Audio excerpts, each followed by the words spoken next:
Tu es une femme attirante. Il n'est pas ton ami. Il n'est pas ton ami. Pas de la manière dont la plupart des hommes pensent ou ressentent. Est-ce que quelqu'un d'autre est fatigué de juste? Normaliser le fait que tu me laisses emprunter ton mari et pas de cette façon, espèce de bizarre. Mais genre de la façon où vous venez tous les deux et lui, il m'aide, tu sais, à accrocher ma télé.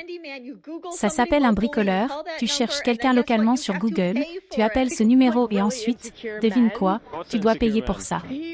Genre, vraiment, les hommes insécures sont aussi des hommes insécures. Ils s'inquiètent trop de ce que tu fais et de la manière dont tu es. Alors, tu sais comment les hommes sont super simples et si vraiment ils sont à fond sur toi, tu le sais, ce n'est pas. Les femmes sont en réalité exactement de la même façon. Cette femme est en train de faire sa capuche, mec. Ils viennent juste de travailler un service de 12 heures. Oh. Je suis désolée, mais peut-être que je rate quelque chose. Pourquoi exactement la galanterie est morte? Arrêtez de soupirer, les hommes ne soupirent plus. Avant de commencer, mets un like à cette vidéo et abonne-toi à notre chaîne, ça nous aide énormément à nous développer et aide aussi les algorithmes de YouTube, surtout en ce moment. Merci. Si tu es une femme attirante, il n'est pas ton ami. Il n'est pas ton ami.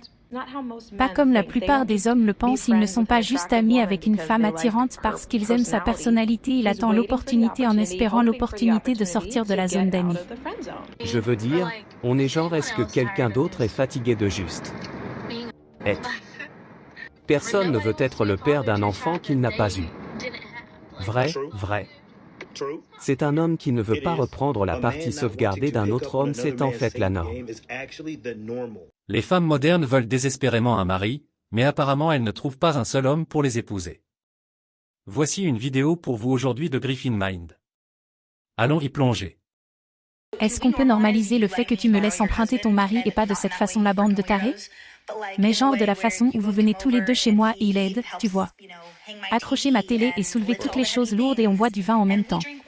Et je vous ferai à dîner à tous les deux et il pourra boire une bière en même temps lui aussi. Genre c'est gagnant, gagnant, gagnant, gagnant. Mais j'ai besoin d'emprunter ton mari.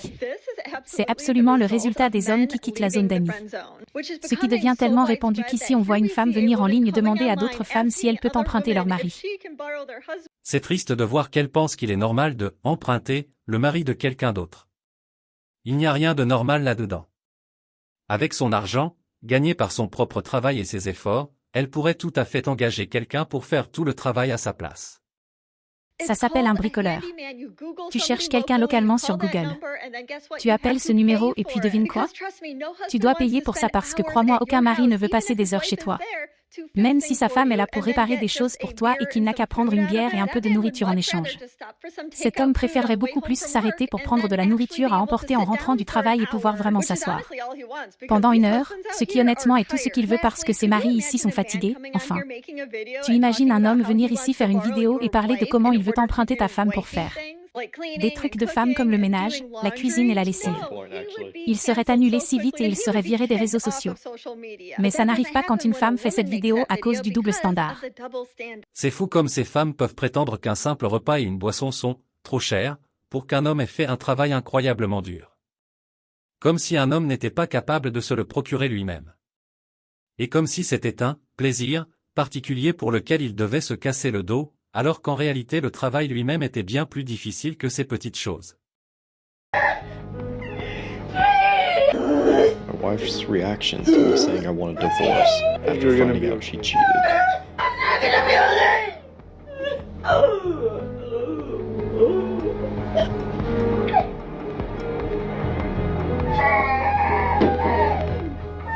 Elle s'inquiète seulement parce qu'elle a été prise, et maintenant elle devra répondre de sa trahison. Alors qu'au fond, elle ne pense pas qu'elle doive répondre, donc elle se comporte comme une enfant en espérant que ça marche. Ça se passe pour toi comme pour des hommes vraiment peu sûrs d'eux. Qu'est-ce qu'un homme peu sûr de lui? Il s'inquiète trop de ce que tu fais et de qui tu es. J'ai l'impression que tu as déjà trompé, raconte-moi comment ça s'est passé. Oh mon Dieu, c'était un accident. D'accord, c'était juste un moment de pause amusant, beaucoup de choses dans mon esprit. Ça a été une longue nuit. Je ne m'en souviens même pas. Laisse-moi comprendre. Il est peu sûr de lui s'il s'inquiète de ce que tu fais et de qui tu es. Évidemment, tu l'as trompé. C'est le gars. Il faut être une personne très spéciale, et je veux dire vraiment spéciale, pour dire à un homme que tu l'aurais soi-disant trompé par accident. En réalité, il n'y a rien d'accidentel là-dedans. Tu l'avais planifié. Tu as consciemment pris la décision de le faire, et te justifier avec le mot « oh », par accident, ne fonctionnera pas. Ça ne fonctionne jamais et d'aucune manière. Le seul moment où c'est comme ça, c'est quand mon mari est malade, il a vomi toute la nuit. Même s'il a juste un rhume. Pour une raison quelconque, la rage à l'intérieur de moi est une rage tellement ardente que ton mari étant malade te fait entrer dans une rage. Il a vomi toute la nuit et tu as cette rage ardente dirigée contre lui. D'accord, continuons, ça me met tellement en colère. C'est tellement ridicule. Ça me met tellement en colère. Nous observons un véritable pic des femmes modernes qui détestent tellement leur mari que lorsqu'il tombe malade. Tout ce à quoi elles pensent, c'est comment sa maladie se répercute sur elle. Et cela déclenche une telle rage qu'elle est littéralement en colère contre le fait qu'il ait eu l'audace de tomber malade tout court. Alors il a vomi toute la nuit, donc j'ai dormi sur le canapé parce qu'il juste. Il gémit et grogne. Il fait du bruit quand il est malade. Et je vais me comporter comme une bonne épouse.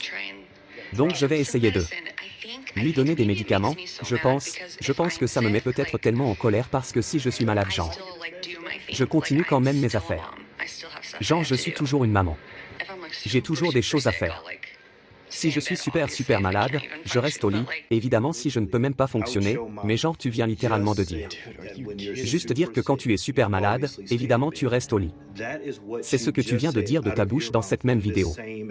Et le fait qu'il ait vomi toute la nuit n'est pas considéré comme super malade. Pas vomi une seule fois. Tu n'as pas dit qu'il avait vomi le matin ce matin-là et puis, tu sais. Je dis qu'il n'a pas vomi depuis, de ta bouche au milieu de la nuit, c'est ce que tu viens de dire. Au lieu de dormir. Il a vomi toute la nuit. C'est ce que tu as dit. Et tu vas essayer d'être une bonne épouse et lui donner des médicaments. Oh ouais, je sais vraiment comment choisir. C'est juste horrible, elle cache à peine sa haine envers son mari, mais elle va essayer d'être une bonne épouse et lui acheter des médicaments. Imaginez combien de résistance intérieure se déclenche chez elle pour l'acte simple d'acheter un remède contre le rhume. Cet homme ne mérite pas seulement de l'attention, il mérite de véritables soins, et non une formalité remplie d'animosité. D'accord, donc tu sais comment les hommes sont super simples et que s'ils sont vraiment intéressés, tu sais. Ce n'est pas correct. Les femmes sont en fait exactement pareilles. Si elle invente des excuses pour ne pas te répondre, si elle ne saute pas sur l'occasion de te voir, si elle ne se comporte pas comme si elle t'aimait, elle ne t'aime pas. Ne laisse pas les femmes te mettre dans la zone d'amis parce que c'est ce qu'elles essaient de faire. Elles essaieront de te garder autour d'elles parce qu'elles pensent que tu es assez bien pour devenir un ami. Elles veulent que tu leur donnes cette attention qu'elles pensent mériter. Mais elles ne pensent pas que tu es assez bien pour être un petit ami potentiel ou quelqu'un avec qui elles sortiraient. On ne devient pas ami simplement comme ça. Si une femme décide de reléguer un homme dans la zone d'amitié, c'est parce qu'elle ne voit en lui qu'une utilité. Elle a besoin de lui non seulement pour l'attention, mais aussi pour la nourriture, pour le travail physique, pour tous les petits services et caprices. Et lui? Il reste les mains vides, pendant qu'elle reçoit tout sans fournir la moindre once d'effort. Donc ce n'est pas de la science diffusée avec les femmes non plus. Si elle n'agit pas comme si elle t'aimait. Si elle ne saute pas sur l'occasion d'aller à un rendez-vous, si elle ne te répond pas tout de suite, si elle n'a pas l'air excitée autour de toi, elle n'est pas intéressée et elle veut probablement te mettre dans la zone d'amitié, alors laisse tomber. Aucun intérêt d'être ami avec elle, une femme qui t'aime ne te laissera pas dans le doute. Tu le sauras, ce sera facile. Ça coulera de source. Ce sera naturel. Vous serez sur la même longueur d'onde. Donc si tu as l'impression de faire toute la poursuite et que ce n'est pas réciproque, laisse-la tomber. Elle ne t'aime pas. Le mieux est de ne jamais se retrouver dans la zone d'amitié. Mets-toi à la place d'un homme qui s'y trouve, c'est comme patauger dans un marécage, tu n'obtiens rien, et ton énergie est gaspillée. Si tu sens que c'est ta situation, retourne-toi simplement et pars. Ce n'est pas un échec, c'est préserver ton temps, ton énergie et ton estime de toi. Voilà ce qui se passe les gars. Quand tu décides d'aller rester avec le père de ton enfant. Tu décides d'aller recommencer avec le père de ton enfant. Tu décides de t'intéresser au père de ton enfant. Voilà ce dans quoi tu t'embarques. Voilà ce que tu te retrouves à faire. Tu te retrouves à ramasser toutes tes affaires. Tu te retrouves à y retourner, tu te retrouves à retourner vivre avec lui encore une fois. C'est là que ça mène. Ouais, alors ça te plaît comment? Mais je veux dire, voilà ce que tu obtiens quand tu t'amuses avec une mère célibataire. Tu as beaucoup de choses à prendre en charge, à moins que... En réalité, cela n'a de sens que dans des circonstances extrêmement rares, presque exceptionnelles. Mais presque chaque femme dans une telle situation est convaincue qu'elle est précisément ce cas unique. Elle se considère spéciale, différente, pas comme les autres. Le problème, c'est que derrière les belles paroles il n'y a souvent ni stabilité, ni respect, ni compréhension des engagements. Et dès que tu cesses d'être pratique, on te reste simplement de l'équation. Ce n'est pas l'histoire d'une seule raison, pourquoi il ne faut pas. Il y en a trop, et la plupart deviennent évidentes seulement quand il est déjà trop tard pour changer quoi que ce soit. Voilà ce que tu dois faire quand tu rentres du travail. Comme moi je le fais tous les autres soirs. D'accord, je sais qu'il va dire. Tous les soirs parce que je paie les factures, mais devine quoi, quand tu auras fini tu vas nettoyer toute cette vaisselle. Parce qu'elle ne va pas se faire toute seule et moi je ne vais certainement pas la faire, pas après la journée que j'ai eu à rester à la maison. Cette femme est en train de faire que son gars, qui vient de travailler 12 heures, cuisine et lave la vaisselle et elle le filme en le provoquant pendant qu'il le fait. Ce qu'elle faisait, ce n'était pas des blagues, et pas du contenu, c'était une humiliation systématique. Elle effaçait méthodiquement son estime de lui-même jusqu'à ce qu'il devienne plus simple pour lui d'accepter une honte publique que de traverser encore une nouvelle dispute à la maison. Et tout cela alors qu'ils travaillent jusqu'à l'épuisement pour assurer leur vie. Dans une telle atmosphère, on ne vit pas, on survit. Tension permanente, attente d'un piège, peur d'une nouvelle exposition sur Internet. Ce n'est pas un mariage, c'est un piège émotionnel. C'est ton téléphone Tinder. Tu le vois? Tu vois la petite bulle? Viens ici. Oh, la bulle dit 2. Oui, ça dit 20 pour 21. Non, c'est 2 parce que tu vas te comporter comme un enfant de 2 ans. Et donne-moi le téléphone. Non, donne-moi le téléphone. Tu l'as acheté pour moi. Non, je romps avec toi. Non, tu ne romps pas. C'est ma façon. Je ne romps pas. C'est ma façon de te montrer. On ne rompt pas. Ça l'est. Ça, c'est à moi. C'est comique de voir comment il annonce la rupture, et elle répond immédiatement, non, on ne se sépare pas, comme si elle avait vraiment le droit de décider. En réalité, il a déjà pris sa décision finale et ne compte pas écouter ses arguments. Pourtant, elle croit qu'un simple « non » peut renverser sa décision, alors que cela ne fait que souligner ses illusions et son décalage avec la réalité.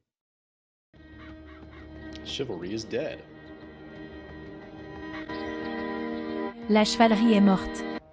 Je suis désolée, mais peut-être que je rate quelque chose. Pourquoi exactement la chevalerie est-elle morte? Je ne vois pas deux demoiselles en détresse qui ont un besoin urgent d'un grand homme fort pour les sortir d'une situation dont elles n'ont aucun espoir de s'échapper. Ou est-ce que je me trompe? Parce qu'il semble que dans ce cas, peu importe ce que les hommes feraient, ils auraient tort de toute façon. Autrefois, les femmes affirmaient haut et fort que les hommes ne leur étaient d'aucune utilité, tout en essayant délibérément de nous rabaisser sans raison. Elles se vantaient de leur autosuffisance et affirmaient qu'avec un ours elles se sentaient plus en sécurité. Comment exiger respect et attention si d'abord on détruit soi-même les règles fondamentales de la société? Peut-être vaudrait-il mieux demander conseil à cet ours justement. Ils ont tort s'ils n'aident pas de femmes parfaitement capables avec leur véhicule. Mais j'ai aussi l'impression que ces hommes auraient tort s'ils venaient réellement aider ces femmes parce que qu'est-ce qu'elles attendent exactement? Qu'un homme examine la situation et leur dise qu'elles ont fait du bon travail? Parce qu'alors ils pourraient être accusés de mansplaining ou pire encore, de harceler deux femmes parfaitement fortes et capables. Mais oui, je ne pense pas que la chevalerie soit morte. Je pense que certaines femmes sont enfin capables de prendre soin d'elles-mêmes et que ça ne leur plaît pas. Au final, l'essentiel est clair, les femmes modernes pensaient pouvoir humilier les hommes en permanence, et que ceux-ci resteraient polis et patients. Mais ce n'est pas le cas. Tout homme a une limite de patience, et tôt ou tard il partira simplement en disant « assez ». Ils ont cessé de désirer. Les hommes ne désirent plus. Et qu'est-ce qu'ils sont censés désirer exactement? Franchement, je ne vois pas beaucoup d'hommes désirer la plupart des femmes modernes, surtout si l'on prend en compte comment beaucoup d'entre elles se comportent. C'est tout ce que veulent les femmes. Tout ce qu'elles veulent, c'est être désirées. Oh oui. Tout ce que veulent les femmes, c'est être désirées. Mais si on regarde les réseaux sociaux, mec, beaucoup de femmes vont vouloir que les hommes les poursuivent pour voir qui sera prêt à payer leurs factures. Ainsi, elles n'auront réellement rien à faire par elles-mêmes. Pourquoi crois-tu que Monsieur Darcy est un gentleman si recherché, monsieur? Il parle du gentleman fictif qui a été écrit par une femme pour les femmes. D'accord. Pourquoi crois-tu que les femmes lisent ces romans fantastiques sur des hommes qui sortent littéralement de leur tombe pour venir à elles? Penses-tu que beaucoup de ces femmes possèdent les mêmes traits de caractère que les héroïnes de ces romans? Probablement pas. C'est pour cela que ça s'appelle fiction, fantasy. C'est ce que veulent les femmes. Ce n'est vraiment pas si compliqué, voilà juste une pensée et ça peut paraître un peu dur. Mais cela vaut autant pour les hommes que pour les femmes, pour que quelqu'un soit désiré. Il faut d'abord qu'il soit indésirable. Elle dit que pour un homme, ce n'est vraiment pas difficile d'aimer une femme à ce point qu'il ressusciterait littéralement et sortirait de sa tombe juste pour être à ses côtés. Et malgré tous ces efforts incroyables et cette totale dévotion, cette femme se permet quand même d'affirmer que le problème vient des hommes. Franchement, vous plaisantez. Bref, les gars, nous en restons là pour l'épisode d'aujourd'hui. N'oubliez pas de vous abonner en partant pour ne pas manquer les nouvelles vidéos. Cliquez sur la vidéo qui s'affiche maintenant à l'écran si vous voulez en voir plus. Prenez soin de vous, soyez attentifs à votre temps et à votre énergie, et je vous retrouve tous dans le prochain épisode. Paix à tous.